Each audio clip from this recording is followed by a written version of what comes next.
the new sideline reporter on the Nationals' rebuilt TV team and TV broadcast, Alexa Datt, is with us. That's right. Hi, gentlemen. Thanks for having me. Are you loving the weather down here in Florida? It's better than what we left, I'll say that. It has to be, right? Nice breeze, got some clouds here, but still sunny. Humid. I like cold over hot. I like whatever this is a million times over whatever's at home. It was snowy, it was raining, and sometimes it was doing both at the same time.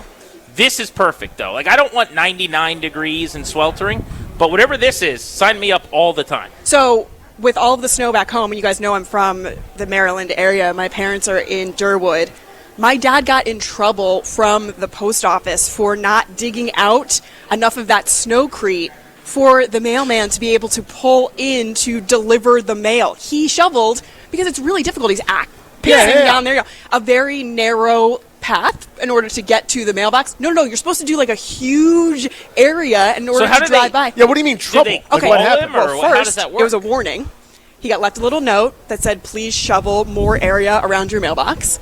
The next time, he got a diagram that was printed out from the Postal Service, making sure that, because he didn't do it correctly, here's the correct way to do it. And my dad was like, I'm getting in trouble just to try to get my mail. I was like, yeah, Dad, you better listen. They got all the important bills you got to pay. Stick aside, and your father's probably in great shape out there shoveling, but I mean, parents and people that are older out there shoveling, this was not like powdered snow. This was quite literally concrete, as you said. Snowcrete, as you said, yeah. That's right. That's a big ask. Give us a 4x4 region around your mailbox. That's ridiculous. And my father is in some of the best shape of his life at this point, not only from shoveling. I was going to say from but shoveling. also, but he's a referee in the county, so he's running up and down court, so he's got the cardio and the muscles to be able to handle it, and it was still a lot. But so I'm happy we're down here in the warm weather. Well, we are happy that you are in D.C. and on the Nats broadcast and a part of the crew now. Did you say Durwood? Durwood. What is? I don't know that. Tens of people live there. That's right. It's a small little enclave inside Rockville, Maryland. Oh, so you're from, so Rockville. Yeah. That I've heard of. I grew up in Olney, familiar. Maryland, and then in middle school I moved to Durwood. So Johnny Cakes Allville. That's right. Olney guy. Olney. I was born, little sleeper nugget, Danny, in Olney. I lived there for like 2 months until I moved to Virginia. I only claim Virginia because Virginia's doing great. Yeah. But Rockville's great too. My mom's from, is Aspen Hill a thing? Sure. That's where my mom was raised. Well, I was raised by OBGC, the Only Boys and Girls Club, where James Wood also played for the Only Pirates. Okay. So that's his career was a little bit better than mine. Different careers. But that's okay. I'm still in the game, man. I was going to say, you've done well. You guys are both in the same dugout. That's right. What's the difference? That's right. He's in the lineup, different things. So what have you – this is a serious one. Yeah. And a lot of folks in the greater Rockville area a little sensitive about this, so not to probe too soon. North Bethesda. It's north of Bethesda. That's what Rockville is. You can't just call some of Rockville North Bethesda and charge more. You see what I'm saying? What's that about? I have no idea what you're talking about. Okay, so here's what happened. Years ago after She you left. may have left before. Yeah, you went off into the world to go succeed. When did you I was leave? in New York for 12 years. Yeah. I left in 2009.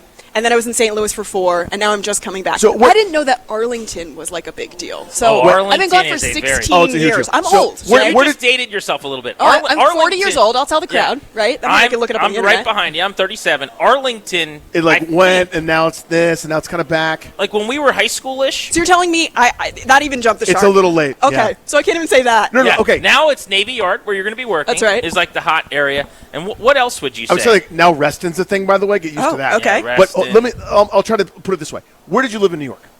I was in Hell's Kitchen and the Upper West Side. So like every once in a while when it's like, listen, there's nobody over here in this one little area. Let's just call it something fancy. And all of a sudden everyone's talking about Dumbo. Everyone's talking about this new place in Jackson Heights in Queens. Yeah. Everyone's talking about these, and now they charge $1 million for like 7 square feet. Yeah. That's what they did with North Bethesda. Oh, it's okay. north of Bethesda's Rockville. And they're like, listen, we could make... Is that Garrett Park? Is that part of it? Kind of, I have a friend that lives in Garrett Park. We could charge Nice so neighborhood. much more to people if like all the realtors are like, it's North Bethesda. It's Rockville.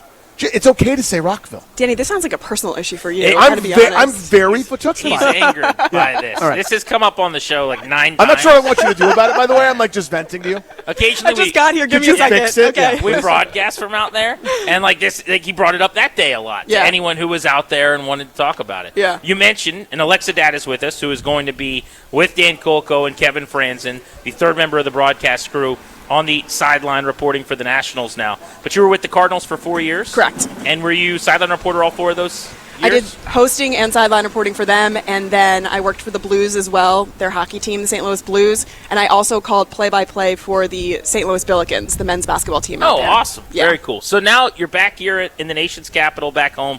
What's this like for you to come back here? I mean, when you and I were growing up, the Nats at one point don't exist.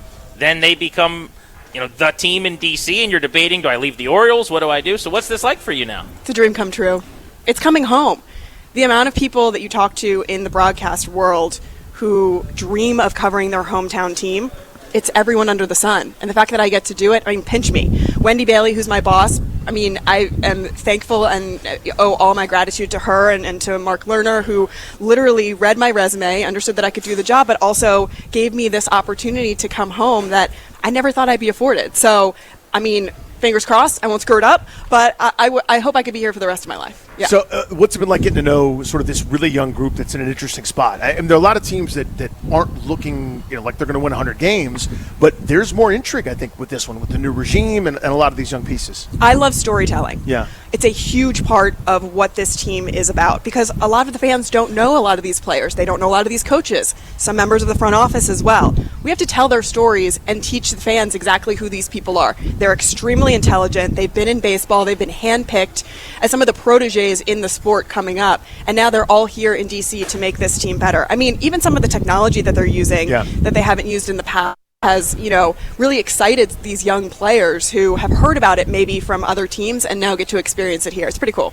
Yeah, typically it was great if someone like you would come in from another organization that you'd been around because you can kind of pick their brain because we'd only seen the one thing for so long. Yeah. And, Mike Rizzo and his staff won a championship, but it was a decade plus with basically the same way of doing things. Now we're all experiencing this for the first time. What are your thoughts on the energy and the youth on the staff and just the ways that you've seen that materialize? What I like about what this organization is doing, and it starts from the top, but your president of baseball operations, Paul Taboni, is making sure that there's a fluidity throughout the entire organization. So the technology that you have at AAA is going to be very similar to the technology that you have at the big league level, making that pathway much more of a seamless transition. And that's what you want, especially for a young team where you're going to be calling guys up and making sure that they have the availability when they are, at Nats Park. So that's one. And two, when you streamline that, you also have a level of, you're using the same jargon. You're playing on the same traject machines, right? You're using all of the same, technology to protect your body, all of the pulse, units that you're doing. Everyone's hydration is monitored across the organization. So because everyone's treated the same, there is a sense of, hey, we're all in this together. And that starts from the top, and it's all the way down through, the coaches in the dugout, too, all working together. Thing you're most looking forward to?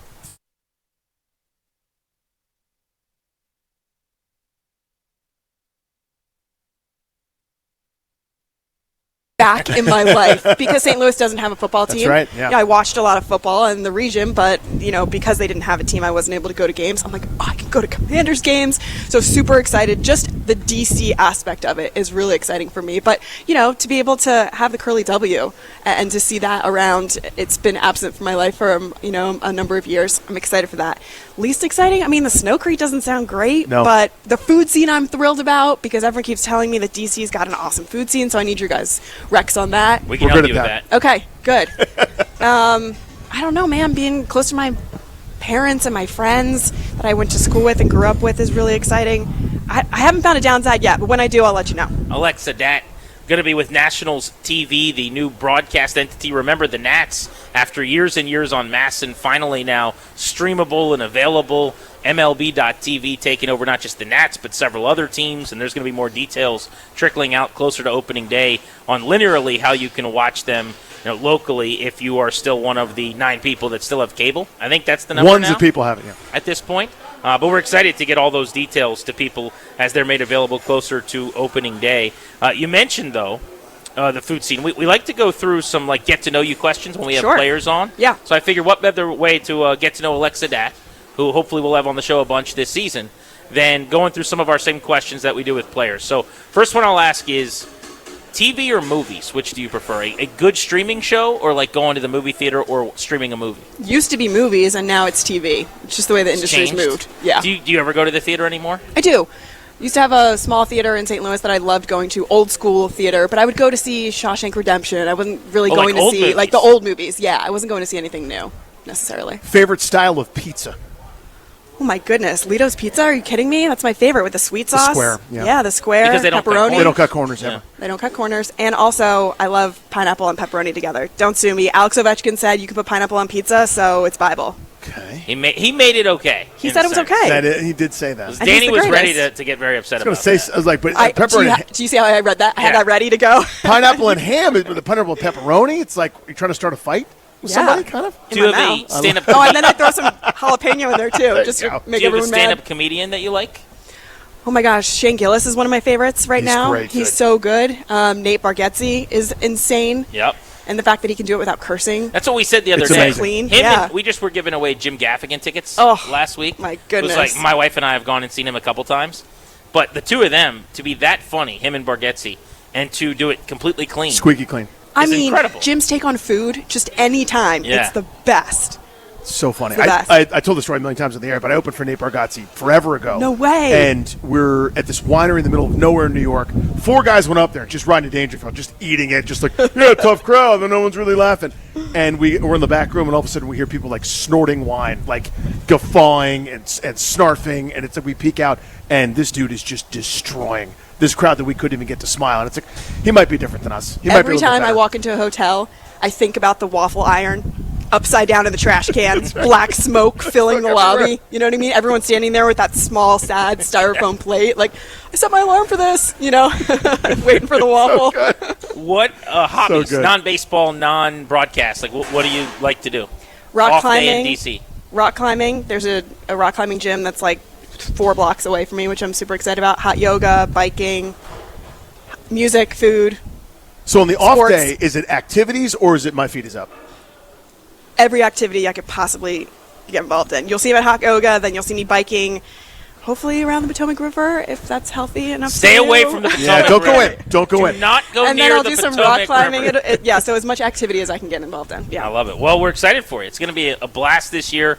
Dan, Kevin, Alexa, broadcast booth, and on the sideline, new look crew, and we're fired up for a new baseball season. There's a lot of change from front office to the coaching staff to how the team's going to be presented to people, but it's a good thing. It's exciting. I'm looking forward to it. Hey, can I give you guys a scoop? Yes. Okay, when you have Miles Michaelis on at 5 for the get to know you questions, ask what he did on his off season or his off day. On his off Yesterday. day. Okay. Yeah. I like that. He had a that. very fun adventure. I've heard he's really good on air, too. The best. Good. Knew him for 4 years in St. Louis. that's He's true. a Oh, that's right. talker. You're across from me. Yeah, Yeah. You guys right. came over together. That's right. Yeah. All right. Well, thank you very much, Alexa. Thanks, Good Alexa. catching up. Alexa Datt,